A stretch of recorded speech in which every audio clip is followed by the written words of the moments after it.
Well, so I know Dakota's story. Steve, what's your story? Just not related to what I'm doing. Just are you student? I graduate. All right. Reader's Digest. Graduated high school. Went to boot camp. Came back thinking I was going to let the reserves pay for my way through college, but really loved boot camp. Really loved age school, so I went back active duty and was gone for 26 years. Uh, the, Okay. la- the last two of it, the first 24 active duty, the last two of it, I retired on Friday, walked in on Monday in civilian clothes, doing the same job. So it was great. Uh, did that for a couple of years, moved back to Oklahoma. An opportunity presented itself to let the VA pay for a 4-year degree at TU. Couldn't Hmm. pass it up. So I said, yes, please. Toward the end of that, a buddy of mine, Dustin, Lionel knows, Mhm. said, hey, you should apply for the MBA, and there's a graduate assistantship that would probably also pay for it. So I did that, got my MBA finished in December. Um, I want to be in IT project management, IT management. I don't want to run Cat 5, Cat 6 cable. That's not my thing. I don't want Sure. to sit in the closet 8, 10, 12 hours a day writing code. That's not my thing. But I'm really about the people side of IT. That's why IT project management. I want to put those developers together with those business folks who Okay. who, who don't speak the language and go that route. Okay. Now Um, is not a good time to be looking for a job, though. I'll tell you. well, as an aside, well, I'll get into, well, I'll just tell you right now. Um, uh, if you've got a resume, feel free to send it to me. Absolutely. Thank you One very of the much. things I will, because what I do, I'm actually a cybersecurity lawyer. Okay, Where I work with a lot of IT people, great. and am happy to get that at least, even if it's not a good hiring time, at least they'll have it and can give some, um, can get it to some people that might be interested in it at least.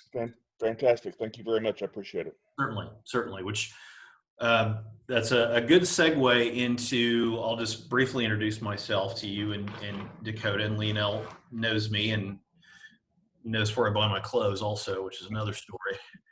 But But uh, as you can see from the presentation and from my Zoom, my name's Tom Vincent. I run the cybersecurity practice group at GableGotwals. We're a law firm here in Tulsa, about 100 lawyers between our Tulsa main office and our Oklahoma City office. And one of the things I do at Gable, besides the cybersecurity practice, is I work with our associates in branding their professional career. Branding, really, from a law firm standpoint, it's branding what their practice looks like. But really, what I'm going to talk about can be done anywhere. This is very similar to a presentation, for example, that I've given to my trainer at Lifetime and her trainer team in terms of branding themselves and talking about getting comfortable in talking about themselves. And so, like Lionel said before, this is not just a out in the workforce presentation. This is not even necessarily a student, college or law school student presentation. This is something that can be applicable whatever part of your life you're in.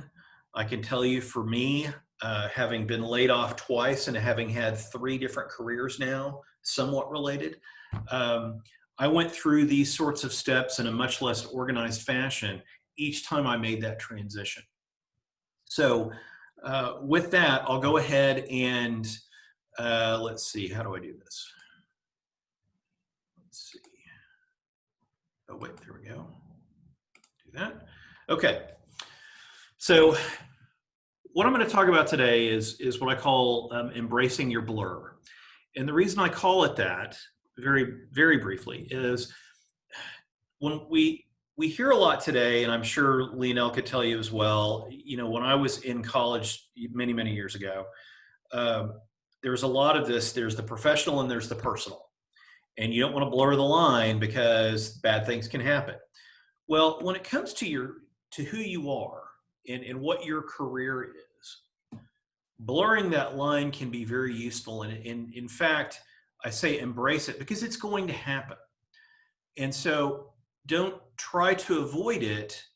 in the sense of what makes you you. Now, certainly, you'll see when you get out in the workforce and there are company policies about this is professional and this is personal, and certain behaviors that are to be kept separate. Absolutely. That's not what we're talking about here. What we're talking about here really is how those experiences, how your personal experiences in addition to your professional experiences come together to make what I'll call, for purposes of this, your career brand narrative. So when we talk about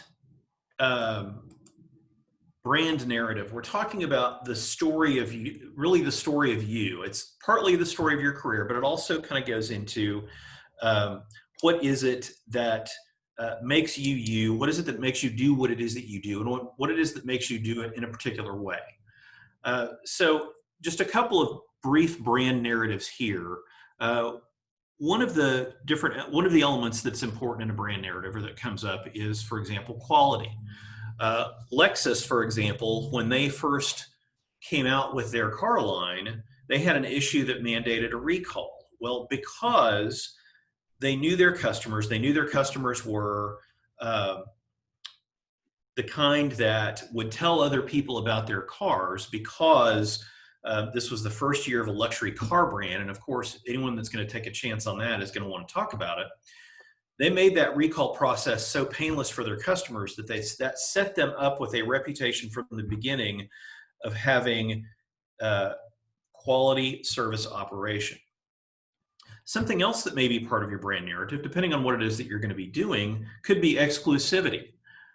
Chelsea Miller is a woman that makes knives out of rasps. She's a remarkable blacksmith, and there is up to an 8-month wait for these chef's knives that can cost over $2,000.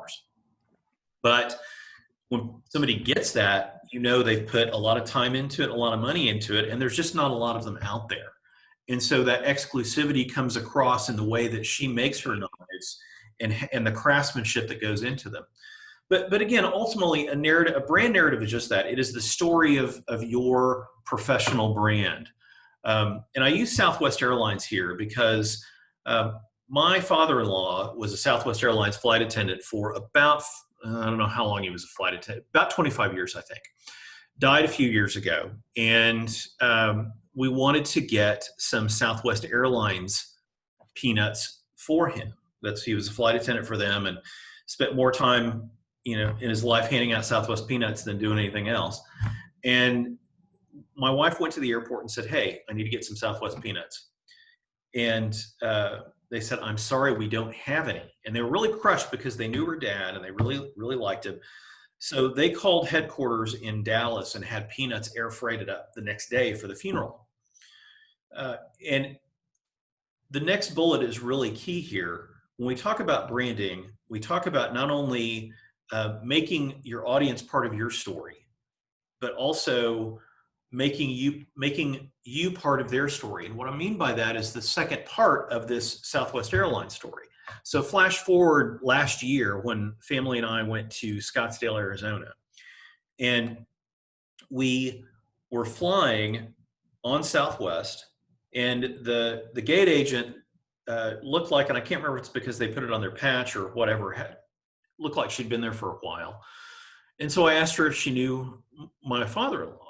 And she did, long story short.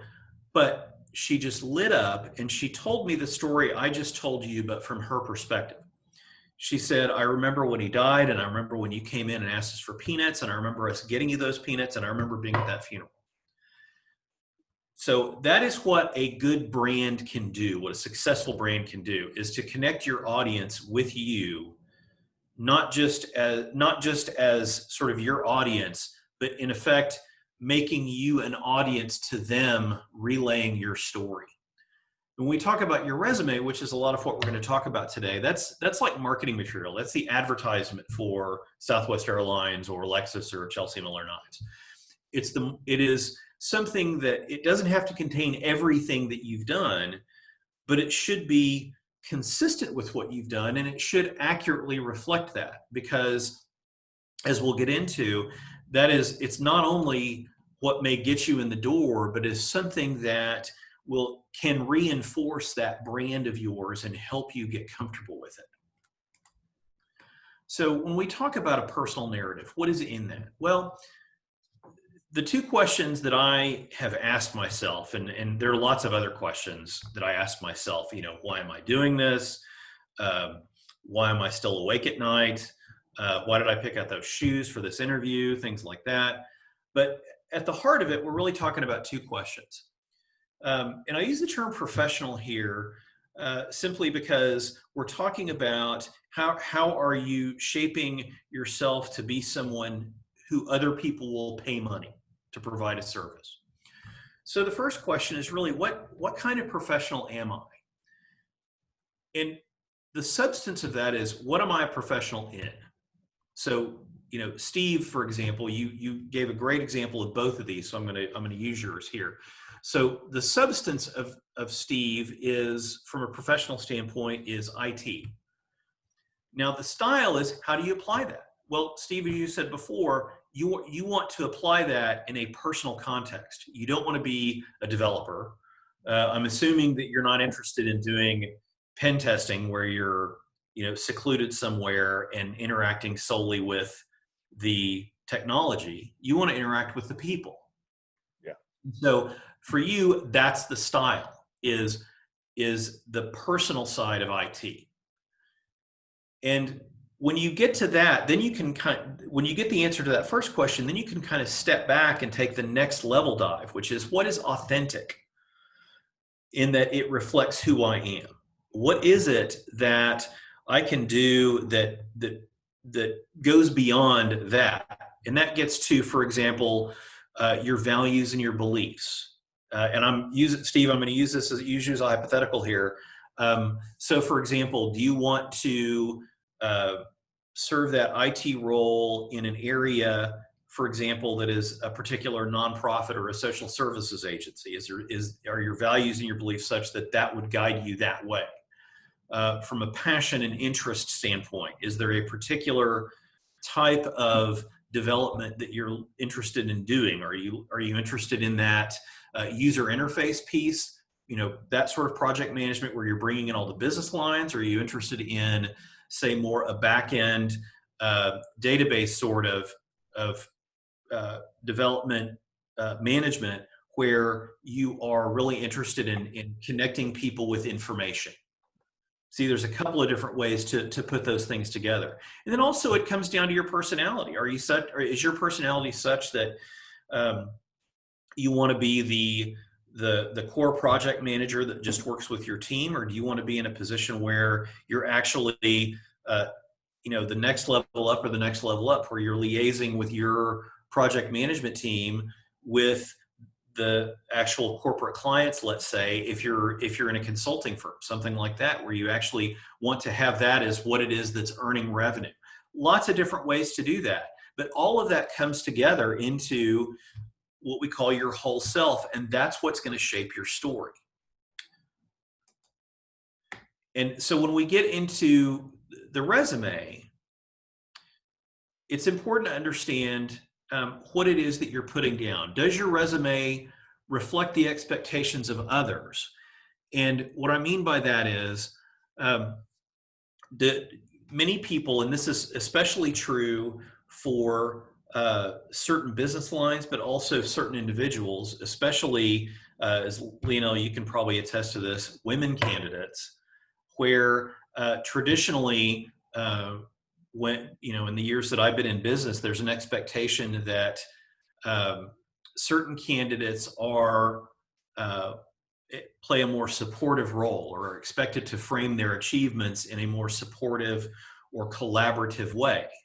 They may downplay or discount their overall contributions. And typically what I see, and this is for men and women, words like helped, assisted, coordinated, collaborated, learned, things like that are much more passive words that are used in a resume, as opposed to words like achieved, obtained, won, got, developed, implemented, things like that are words that not only express a more active role, but also don't diffuse what it is that you've done unnecessarily.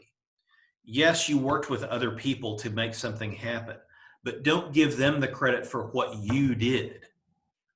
Recognize what they did and recognize what their contributions are, because if you're in an interview, that may come up. So explain to me how you did this. And that's where you will want to talk about how your achievements and your contributions were part of that project, but do so in a way that doesn't downplay them or discount them.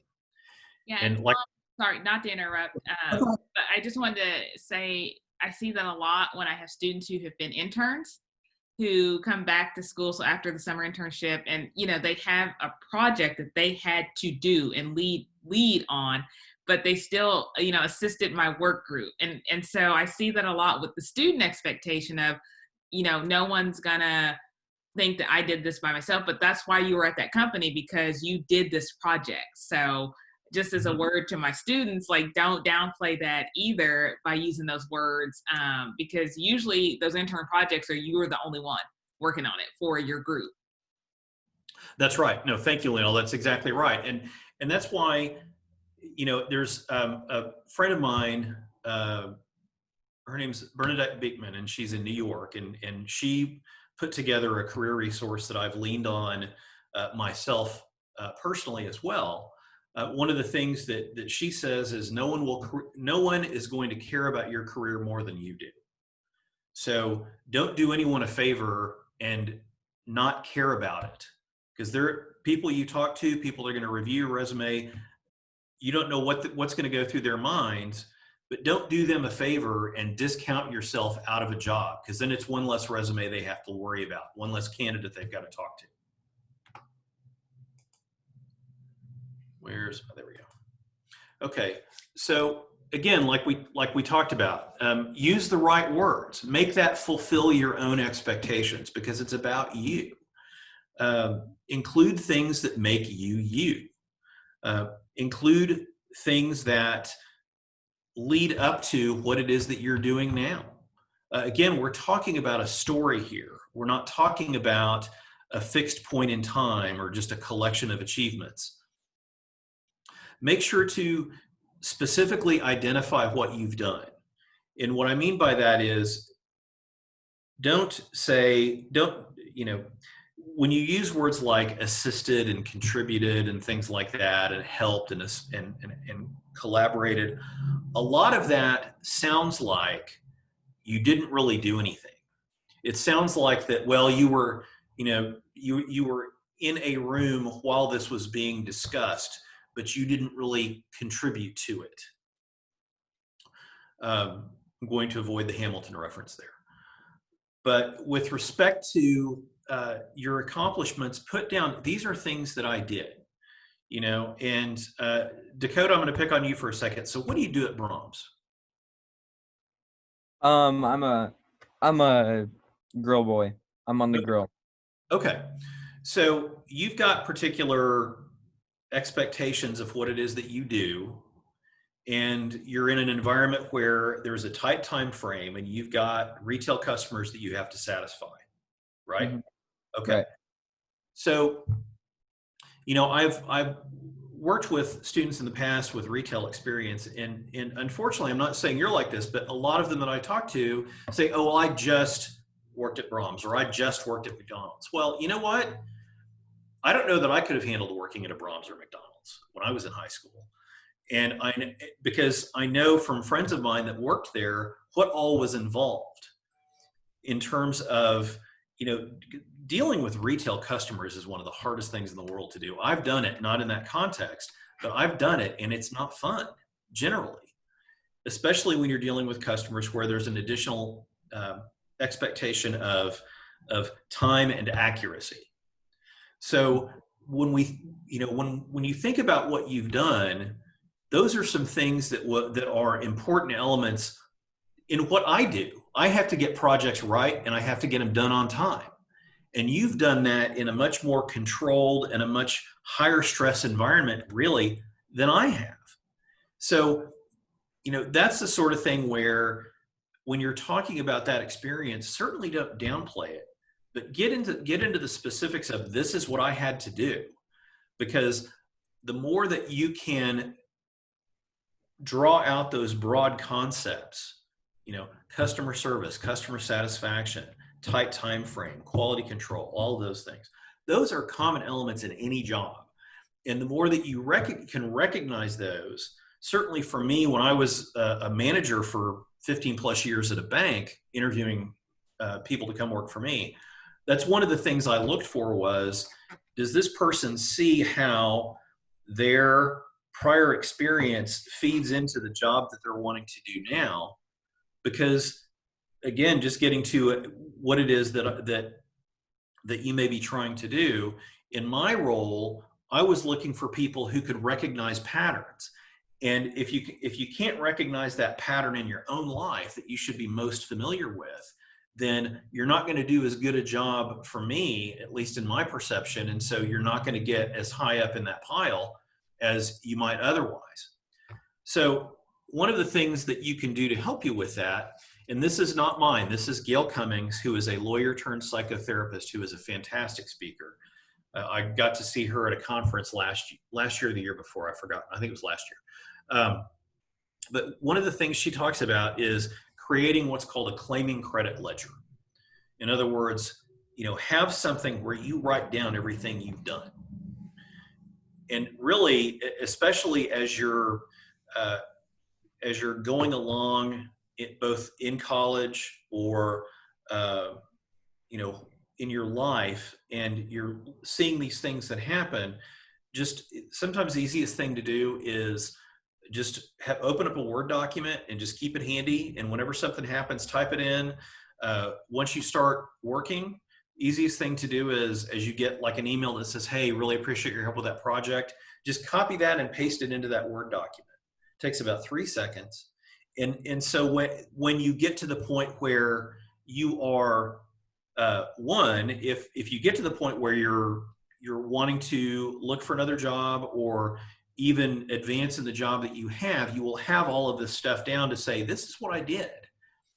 And either that will help you move forward in that job, or, not worst case scenario, but as another possible scenario, that's something you can use to help craft your resume for the next job. But not only include it, but describe it the right way. As these are two examples that she has. She had one of them being, I took a lead role in this trial or transaction by handling the following. That's a good way to take a big project and delineate what it is that you did. Whether it's, and Steve, I'm turning to you now from a project management standpoint, let's say, because I had to draft a communication to all of the division managers explaining why this was going on and what the benefit was. Or I had to distill down what the steps of this project were so we could get funding for it in our department. Those sorts of things. So again, all of those different elements for your resume, and just again, resume and job and life going forward are all important, because no one's going to write those down except for you, generally. I mean, you might have like someone who is obviously someone who you did good work for might remember that one time, but no one's going to put it all together like you can. So once you have that, and this is not just you've got your resume together, and you've got, you understand what it is that you've done and how you've done it, but practice telling it. I used to do that in my car after I got laid off, or when I knew I was about to get laid off because my bank got acquired. I just talk about what I did in my car while I was driving around. Getting used to talking about myself, because that's one of the hardest things for me, was to have that conversation about how good I was to somebody else. But then next, once you get there, then take it up to the next level and tell it to someone who has to listen to you. The example I give here is an Uber driver, because they're not going anywhere, and how long you're going to be in the car, presumably. So you've got an audience there that has to listen to you. And one of the things you'll do, just like muscle memory, is you'll develop what I refer to as me memory. You'll remember what works when you're talking about yourself and what doesn't work. You know, when you're having that discussion about, so what's your work experience been like? You'll understand how to pace it so the really good things jump out. And in such a way that people will want to listen to you. And when they ask you questions, what you tell them will shape those questions. So that you'll already, you know, ideally, if you can get them to ask the questions that you want them to ask, you'll have those answers ready. And this is reflected not just in your resume, but also in the interviews. You know, how does this shape your past accomplishments, and how does it shape your approach to new accomplishments? Does it, you know, when you're drafting your resume and you're talking about the things that you've done, think about, you know what, I really didn't get credit for this thing that I did.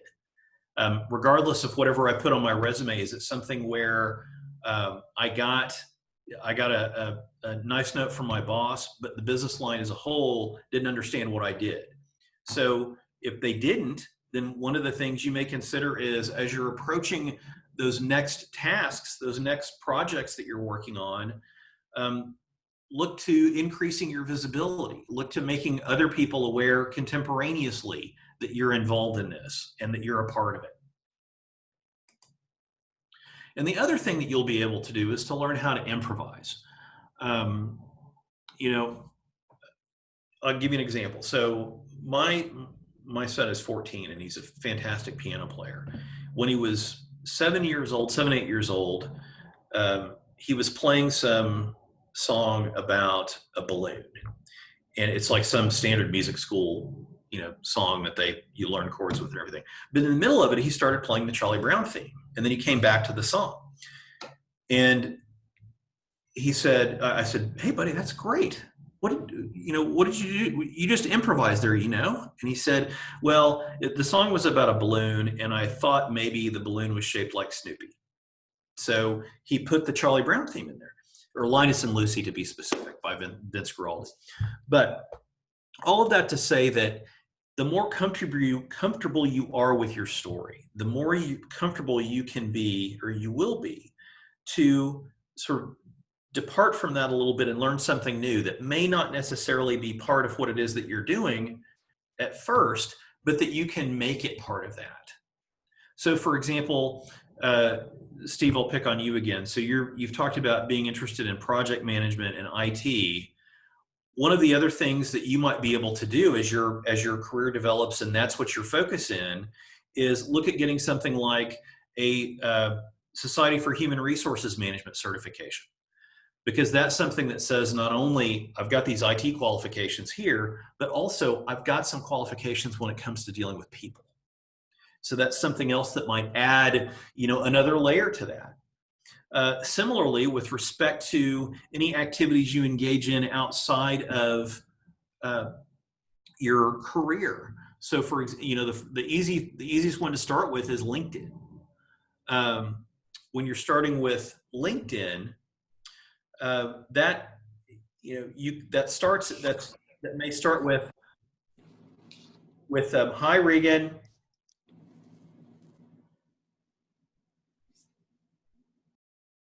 Oh, did I scare her off? Bye, Regan. Yeah, not sure. It was on and then, okay. I think she joined with a phone and maybe it cut off. Mm-hmm. Is it Regan or Reagan? I think it's Reagan. Reagan. Okay, sorry. Well, if she joins or you talk to her, tell her, one, I'm sorry I mispronounced her name. Two, hopefully she can watch this. Yes. But LinkedIn is something, it's never too early. And you know, Dakota, this is something that you ought to be doing as well, is looking at getting a LinkedIn profile set up, because that is how more and more employers are not just connecting with individuals, but identifying them in the first place. It's becoming more and more commonplace that's where you start, because not only is LinkedIn sort of backwards looking, it looks at what you've done and what your experience is, but it also looks at how are you connecting with the workplace and the workforce now? What are the things that you are liking, commenting on? What content are you posting? And so it's a good way to expand beyond this one document of your accomplishments and say, this is how I put this into practice.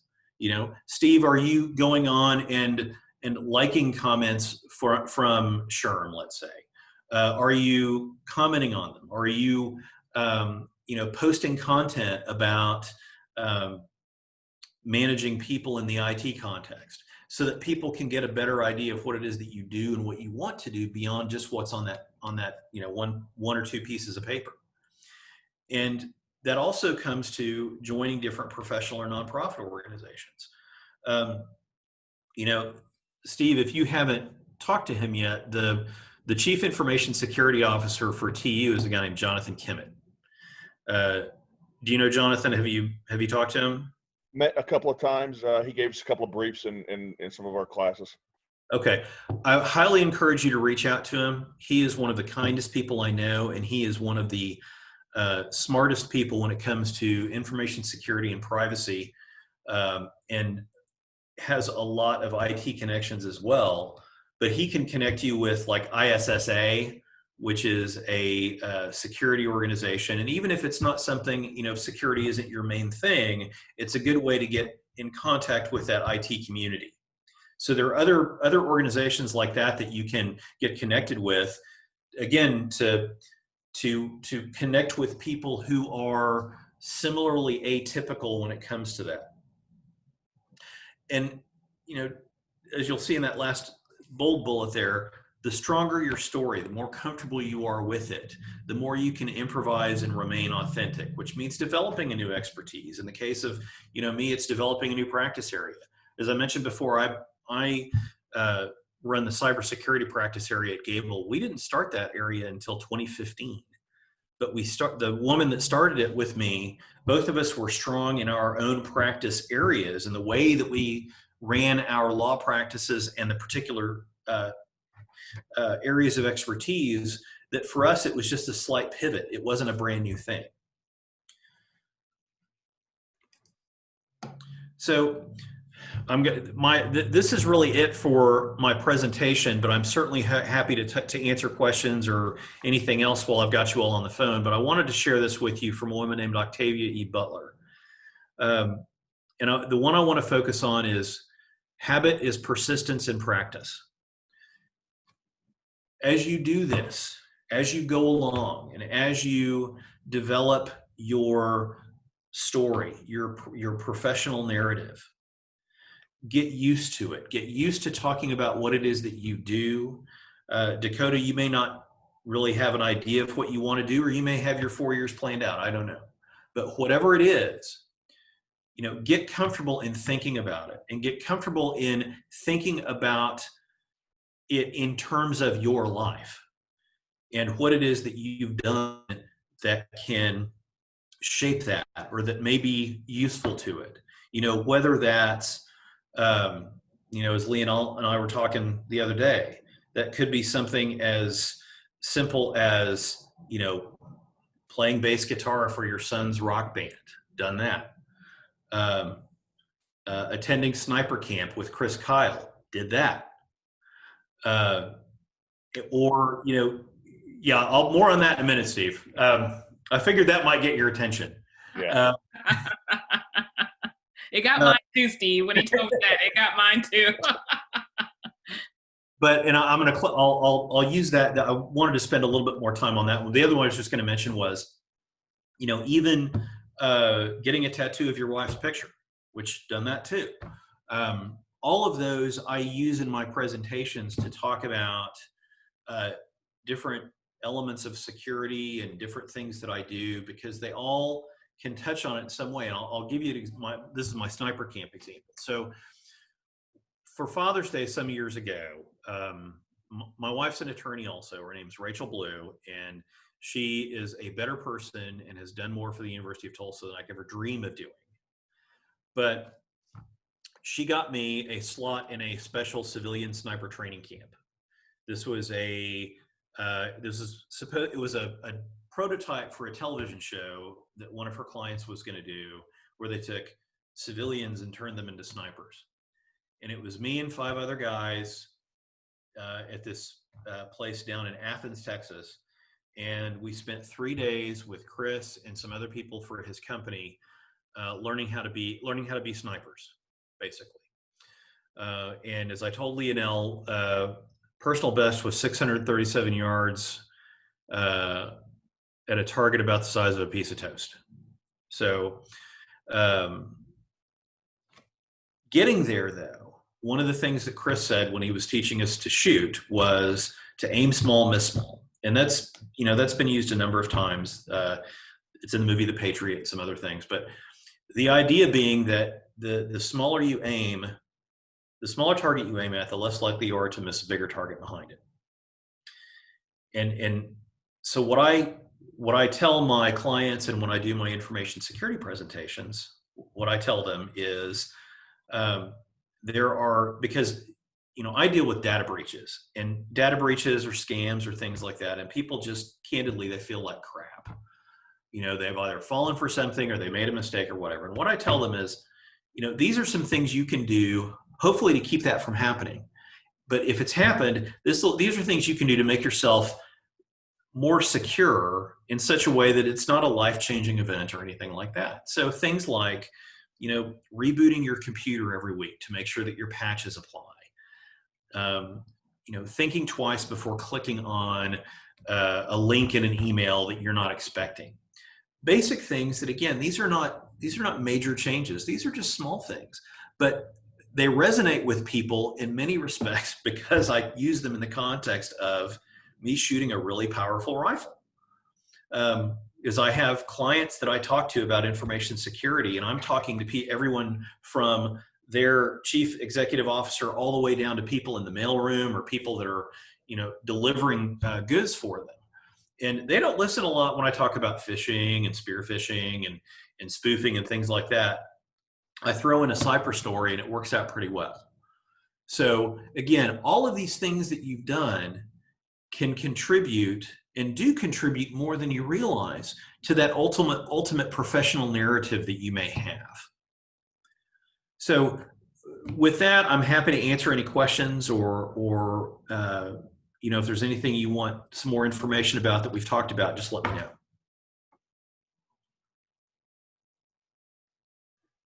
I have some of those.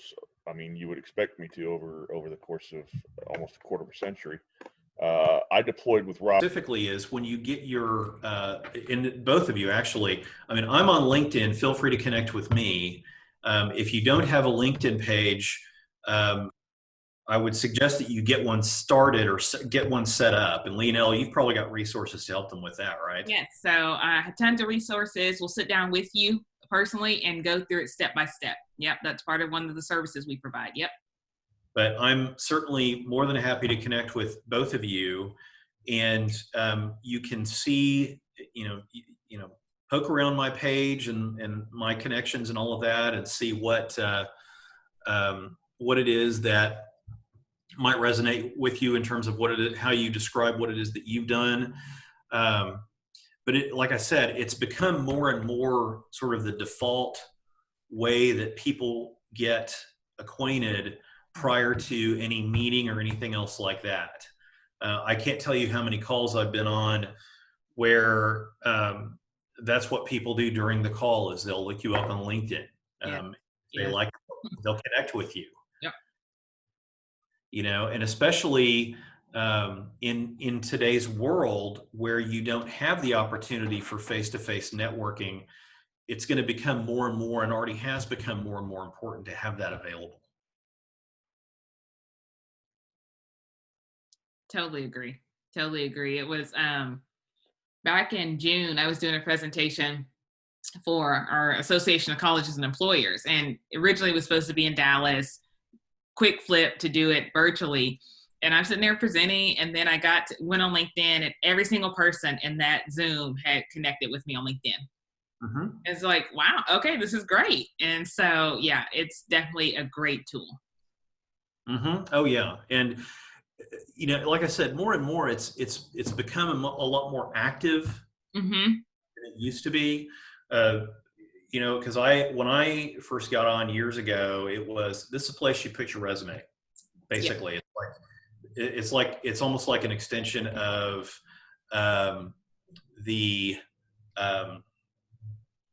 of your of a page on a website or something like that. Like, for me, it was, just like my practice page on our Gable website. It was, here's what I've done at Gable. Oh yeah. And it's also available over here.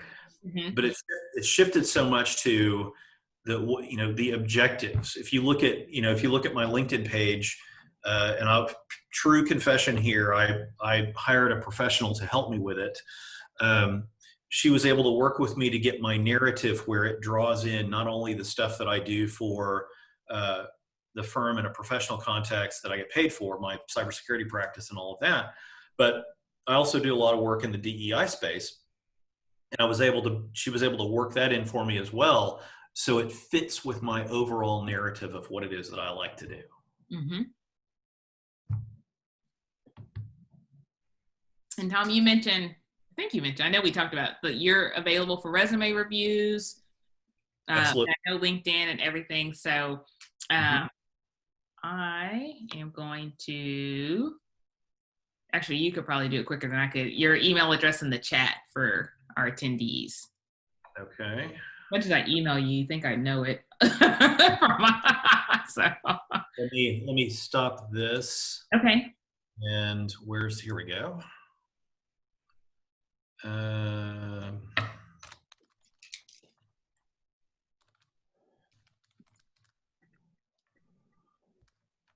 There's my email address. Feel free to reach out to me. If I don't respond, feel free to reach out again. It's entirely possible. Just with everything that's been going on, we've improved our email security, so it might have gotten booted to my spam filter.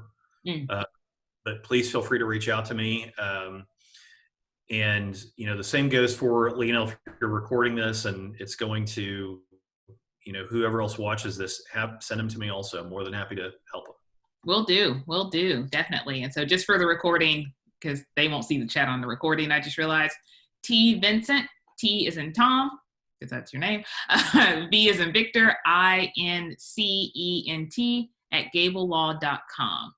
So I cannot thank you enough for this. I took away a lot of stuff too, that, I'm not looking for a job, but you never know what happens, right? So, but just to tell my story, because there's so many pieces, from accounting to higher ed to, all the things that I do. So this has been wonderful. And we will definitely be having you back in the fall.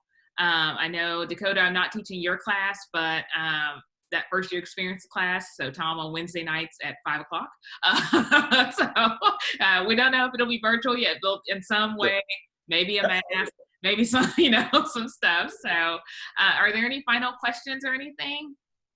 Comments? I've already got an email drafted to Tom. Okay, I love it. Let's see, during the call, people. So, I love that so much. So thank you so much, Tom. And we will be in touch. All right. Thanks, Thanks, guys. Steve. Thanks, Bye. Tom. Appreciate it. See ya.